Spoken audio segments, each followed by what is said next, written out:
Tucker Carlson featured the anti-Semite Nick Fuentes in a softball interview last week. That ignited a media and social media firestorm centered on the divisions in the Trump movement about Israel. Trump's critics, including many former supporters like Carlson, claim that Trump is controlled by Israel despite massive evidence to the contrary. I'm Barbara Boyd, and I've seen my share of cyber ops directed at splitting up organizations in my 50 years in politics.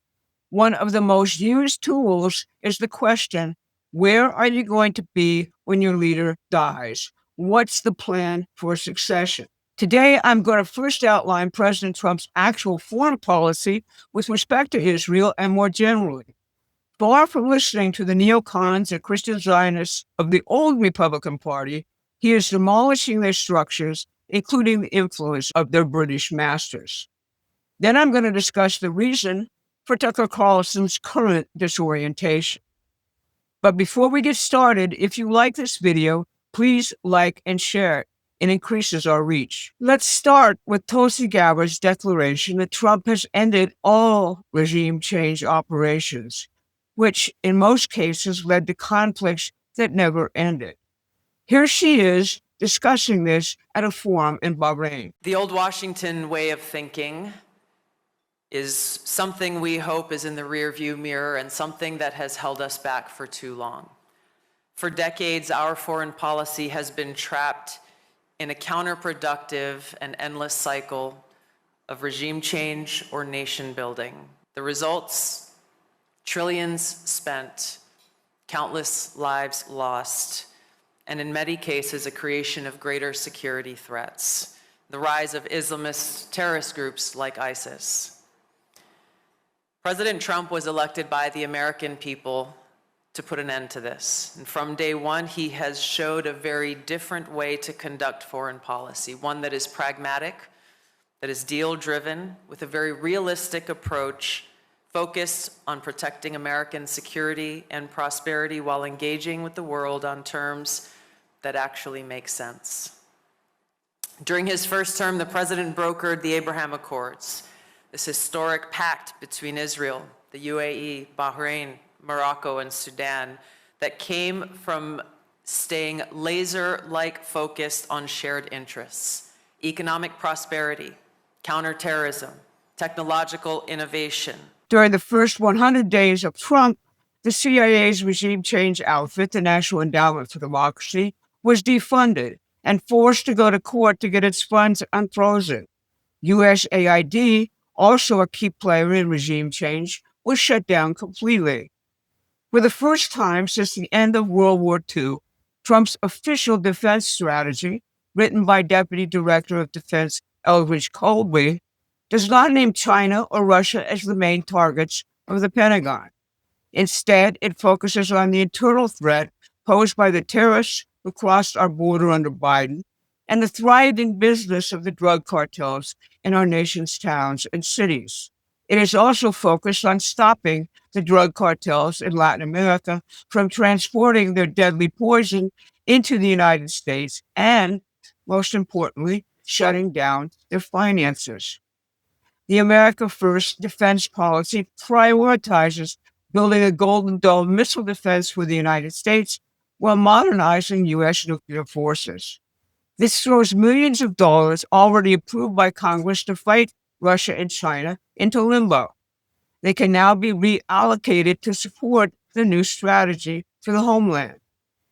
That's not to mention the fate of the war hawks in the Senate who have profited from the defense industrial complex's fixation on war with Russia and China.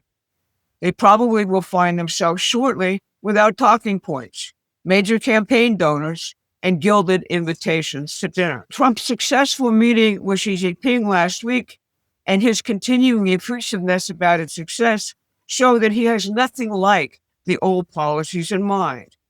Just look at this truth from yesterday.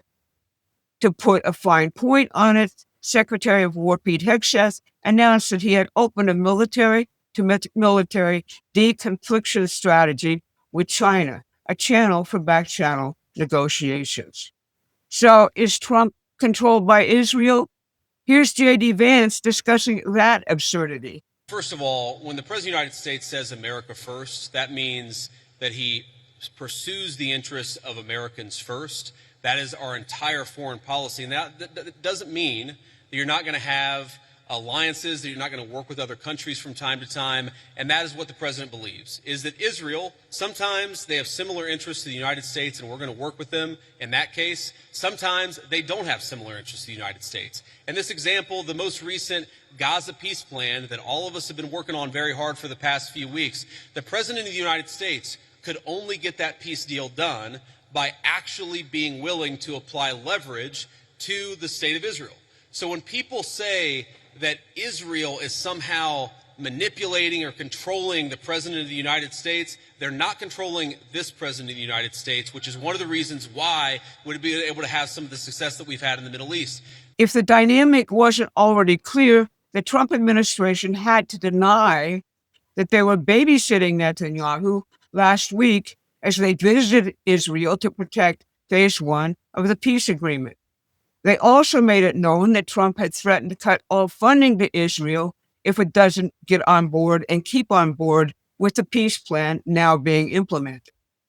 Almost everyone now claiming that Trump is a tool of Netanyahu and Israel's donors have never familiarized themselves with the process that led to the Abraham Accords in his first term.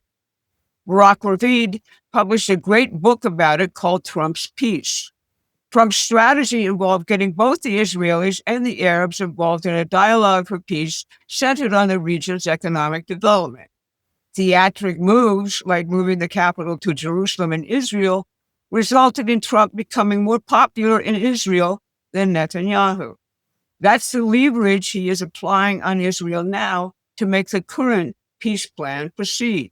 Now, if this helped you separate the wheat from the chaff in the coverage of Trump's foreign policy, please take a moment and become a subscriber to Meeting Action's newsletter. The link is in the description. So what's up with Tucker? Well, he let the cat out of the bag recently in a warning note for his subscribers. He titled it, "Banish the Serpents." Here it is, and I quote, "When people think of MAGA, they think of the president. There will always be groups that remain for or against him based solely on his personality. But that's not what most of the country, and it certainly isn't young people who think that. The movement that ushered Trump back into the White House is about more than one man. It's about the ideas he represented and campaigned on 12 months ago. What are those ideas? Tucker lists no foreign wars, closed borders, protecting U.S. jobs, and free speech. Those are the ideas he thinks won the election. But he is dead wrong on two counts: the nature of MAGA and the ideas that won the election. It's not just Tucker who thinks this way. It's very common in Republican circles throughout the country who cling to past ideas. MAGA is not a list of policy points. It is Trump. Full stop. It's a movement led by a truly unique historical individual. Donald Trump came away from the Butler assassination attempt with a passion to save the republic and the understanding that his life, and every day now, is a gift of God. Based on the continuous legal and physical attacks on him by the oligarchy, the people see him as a hero fighting for the forgotten men and women of this country. That spiritual quality, which none of the legacy Republicans understand or have, is why Trump 2028 hats freak out the Democrats, the media, and the city of London. That's why Trump standing up in Butler and saying, "Fight, fight, fight," is an iconic picture. That courage and passion is again what the old Republican Party can't manifest. In many ways, Trump's relationship to MAGA is like Martin Luther King's relationship to the civil rights movement. In a memorial for King in Talladega, Alabama, Lyndon LaRouche discussed Dr. King's irreplaceable role.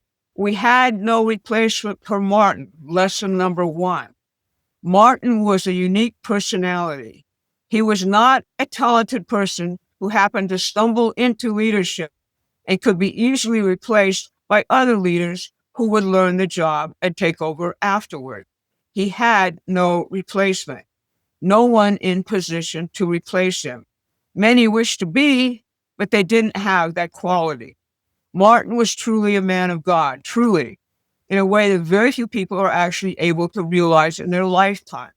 It wasn't just that he was a man of God, it's that he rose to the fuller appreciation of what that meant. Obviously, the image for him was Christ and the passion and crucifixion of Jesus Christ. That was his source of strength. He lived that. He had gone to the mountaintop at a point that he knew his life was threatened by powerful forces in the United States. And he said, I will not shrink from this mission even if they kill me, just as Christ said. And I'm sure that was in Martin's mind at that point. The passion and crucifixion of Christ is the image which is the essence of Christianity. Tucker also completely misses the most important element of Trump's platform. That is the transformation of the economy to favor the forgotten men and women of this country rather than Wall Street. He campaigned for and is putting into place the highly skilled jobs of the future so that one worker per household can once again provide for a family. He has also given this nation a mission once again. Create a world which consistently provides a better future for each new generation. Create a world in which the creativity of human beings is nurtured and allowed to flourish. He knows that the new frontier discoveries which will power this economy will come from his emphasis on developing fusion power, advanced nuclear power, and exploration of the moon and Mars. He's only been at it for 10 months, but the milestones are already incredible. Just go to the White House website and read through the executive orders. More than anything, most Republicans don't understand American system economics and Trump's devotion to tariffs. British ideology about free markets and free trade fills their heads. Trump's tariff policies will face a big test on Wednesday when their legality is being argued before the Supreme Court. So here's where we land.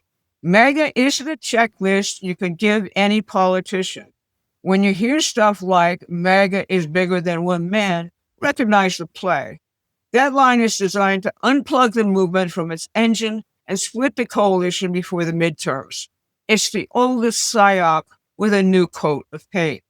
It's the failure to understand Trump's approach to economics, which Promethean Action is focused on curing. We are building an America where one skilled income can support a family, where our borders are secure and our streets are safe, where industry, science, and faith in the future are not talking points, but daily reality. We need you, our audience, to engage on this. Go to the Promethean Action Toolkit on the website. The link will be in the description. There you'll find key materials to help you understand the difference between the American and British economic systems. I'll see you again when we answer your questions in our Thursday question and answer video. Thanks for watching. Please take a moment and subscribe to our free newsletter at prometheanaction.com.